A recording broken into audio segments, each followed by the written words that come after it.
আসসালামু আলাইকুম প্রিয় দর্শক শ্রোতা, আমি নাজমুল সাকিব, সম্পাদক দৈনিক ফুলকি ইউটিউব চ্যানেল এবং ফেসবুক পেজ ডেইলি ফুলকির পক্ষ থেকে আপনাদের শুভেচ্ছা জানাচ্ছি। আজ আমি কথা বলতে চাই দেশের রাজনৈতিক প্রসঙ্গে। আজ 5ই আগস্ট বুধবার, বহুদলীয় গণতন্ত্র এবং মুক্তমনা মানুষের জন্য একটি বিশেষ দিন।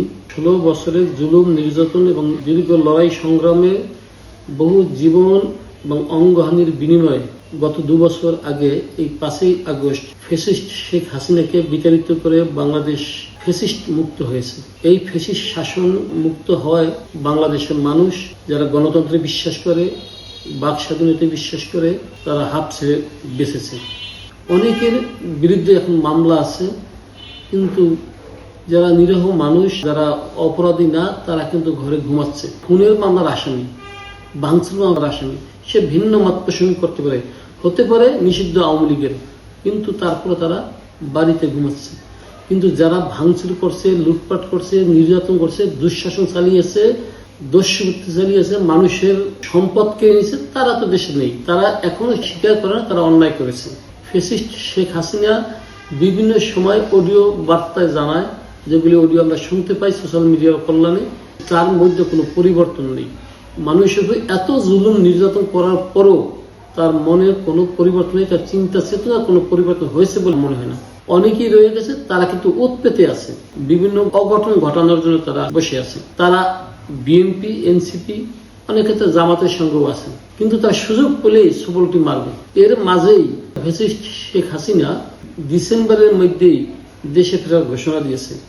এই ঘোষণায় অনেকেই পুলকিত হয়েছে এবং তারা চাঙ্গা হচ্ছে বিভিন্নভাবে এই সরকারকে বেকায়দা ফেলার জন্য, এই গণতন্ত্র নষ্ট করার জন্য বিভিন্ন ফন্দি ফিকির রাখছে এবং সুযোগের অপেক্ষা রয়েছে। তারা প্রস্তুতি নিচ্ছে। এর মধ্যে তারা মাঠে নামিয়েছে এক যুগলকে, শান্তা ফারজানা এবং তার স্বামী মমিন মেহেদি। এই শান্তা ফারজানা এবং মমিন মেহেদি প্রতিনিয়তই জুলাই আন্দোলন, জুলাই যোদ্ধা, মাননীয় প্রধানমন্ত্রী তারেক রহমান, বিএনপি, জামাতকে যাচ্ছে তাই বলে গালাগাল করছে, অশ্লীল ভাষা, তার ধর্ম নিয়েও কটাক্ষ করছে। জুলাই জঙ্গি করে। জুলাই কোনো যুদ্ধ ছিল না। কিসের যুদ্ধ? কার বিরুদ্ধে যুদ্ধ করেছেন? এটা আপনারা যদি বলতে পারেন যে কতগুলো লাফালাফি, লম্পজম্প, পোলাপানের লম্পজম্প ছিল, তাই না? অতএব এটাকে যুদ্ধ বলা যাবে না। আর যারা লাফালাফি করেছে এরা হলো জঙ্গি। টাকার বিনিময়ে এরা বেহাল্লাপনা করেছে এবং জঙ্গিগিরি করেছে। এরা জঙ্গি, জুলাই দালাল। আমি বলি জুলাই দালাল। জুলাই একটা দোকান। এই যে শহীদ, এই বাংলাদেশের সরকারি গেজেট থেকে 53 জনের নাম বাদ পড়েছে, ভুয়া শহীদ। আরও খুঁচায় বের করলে ভুয়া। আমি তো বলতে চাই যে 836 জনের নাম সবই ভুয়া। 2-1টা চিপা চাপা দেওয়া বাইরে হতে পারে, যে হয়তো গুটি গুটি পা করে গেছিল, গুলি খেয়ে মরে গেছে, কিন্তু রাবার বুলেটে কেউ মরে? জুলাই যুদ্ধ যে বলে এটাই বড় অপরাধ। যুদ্ধ বলতে কি বুঝায়? জুলাই কোনো যুদ্ধ ছিল না। কিসের যুদ্ধ? কার বিরুদ্ধে যুদ্ধ করেছেন? যারা সামনে ছিল তারা টাকার বিনিময়ে এসেছে, আর যারা মারা গেছে, কেউ যারা মারা গেছে তারা না বুঝেই মরে গেছে। শেখ হাসিনা তো অবশ্যই, এবং সেটা আগস্টেই তিনি ফিরবেন বলে আমি অনুমান করছি।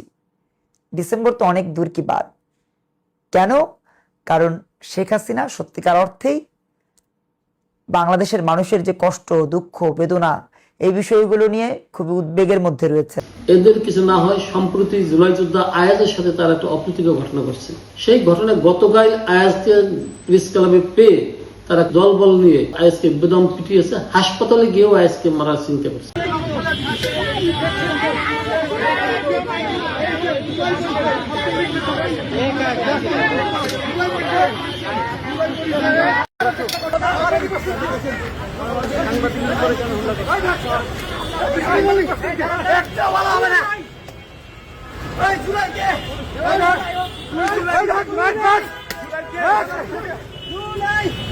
এমনি মারে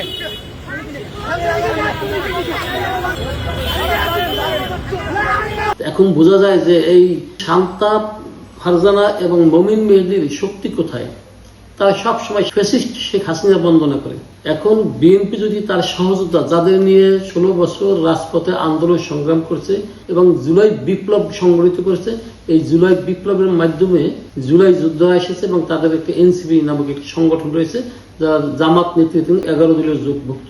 এখন বিশেষ করে বিএনপি এবং জামাত এরা যদি এখন অন্তর্কলহে লিপ্ত হয়, তো ফ্যাসিস্ট শেখ হাসিনা এবং আওয়ামী লীগ অথবা যারা এখন সুশীল ভাব ধরেছে, নিরহ গোবেচারা ভাব ধরেছে, তারা ফুঁসে উঠবে। তারা ফুঁসে উঠে আবার সবল বাড়বে এবং বাংলাদেশের গণতন্ত্র আবারও ব্যাহত হবে। নিশ্চয়ই আমাদের মনে আছে সরিয়াসরি এরশাদ এবং ফ্যাসিস্ট শেখ হাসিনার শাসনামল। বিশেষ করে শেখ হাসিনার শাসনামলে গুম, খুন, গুলি, টিয়ারশেল, লাঠি, হামলা, মামলা চালিয়েও তাদের গদি রক্ষা হয়নি। তারা দেশে টিকতে পারেনি। একসময় তারা বিতাড়িত হয়েছে জনগণের তাড়াকে। মানুষ এখন শান্তিতে থাকতে চায়। মাননীয় প্রধানমন্ত্রী যুবদল, ছাত্রদল যে শুরু করেছে, এগুলি আপনি কঠোর হস্তে নিয়ন্ত্রণ করুন।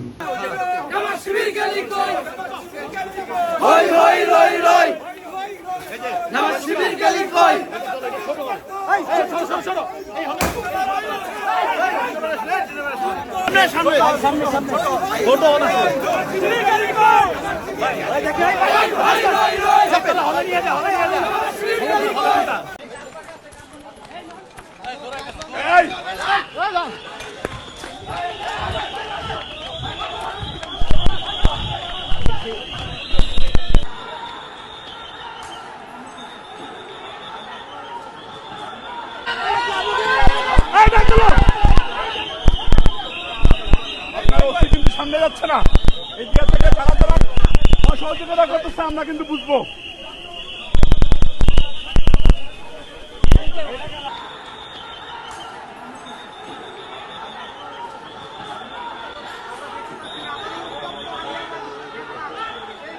না হলে নিজেরা যুদ্ধ করলে বেশি দিন স্থায়ী হওয়া যাবে না। কারণ বাংলাদেশের মানুষ অন্যায়, অনিয়ম, অত্যাচার, জুলুম, নির্যাতন এগুলি পছন্দ করে না। গত 2-3 দিন যাবৎ দেশের শিক্ষা প্রতিষ্ঠান যেগুলি শুরু হয়েছে, বিশেষ করে রংপুর বেগম রোকেয়া বিশ্ববিদ্যালয়, জগন্নাথ বিশ্ববিদ্যালয়, ঢাকা কলেজ এবং আলিয়া মাদ্রাসায় যে মেসাকার হয়েছে, যে ন্যাক্কারজনক ঘটনা ঘটেছে, চর দখলের মতো যেভাবে হল দখল করা হয়েছে এবং এক সময়ের সহযোদ্ধাদের যেভাবে হল থেকে বিতাড়িত করা হচ্ছে, মারধর করা হচ্ছে, এটা শুভ লক্ষণ নয়। শেখ হাসিনাও এই অত্যাচার, জুলুম, নির্যাতন করেও পার পায়নি, রক্ষা পায়নি। আজকে মসজিদের দলীয় ইমাম থেকে শুরু করে একজন ওয়ার্ড কমিটির নেতাও প্রকাশ্যে নাই। হয় তারা দেশ ছেড়ে পালিয়েছে, না হইলে আত্মগোপনে আছে। কিন্তু সেই অভিজ্ঞতা মাননীয় প্রধানমন্ত্রী আপনি ধারণ করেন না। অতীতের স্বৈরাচারের জুলুম, নির্যাতন, দুঃশাসনের ধারাবাহিকতা যদি বজায় থাকে, ভবিষ্যতেও সরকারকে চরম মূল্য দিয়ে বিদায় নিতে হবে। রাজপথের আওয়াজ ভালো না, মাঠের আওয়াজ ভালো না। অতএব বাংলাদেশের দুঃশাসন চালিয়ে পার পাওয়া যাবে না। মানুষের প্রতি সহনশীল হন, মানুষের প্রতি যত্নশীল হন এবং দায়িত্বশীল হন। ধন্যবাদ সবাইকে। আসসালামু আলাইকুম রহমতুল্লাহি ওয়া বারাকাতুহু।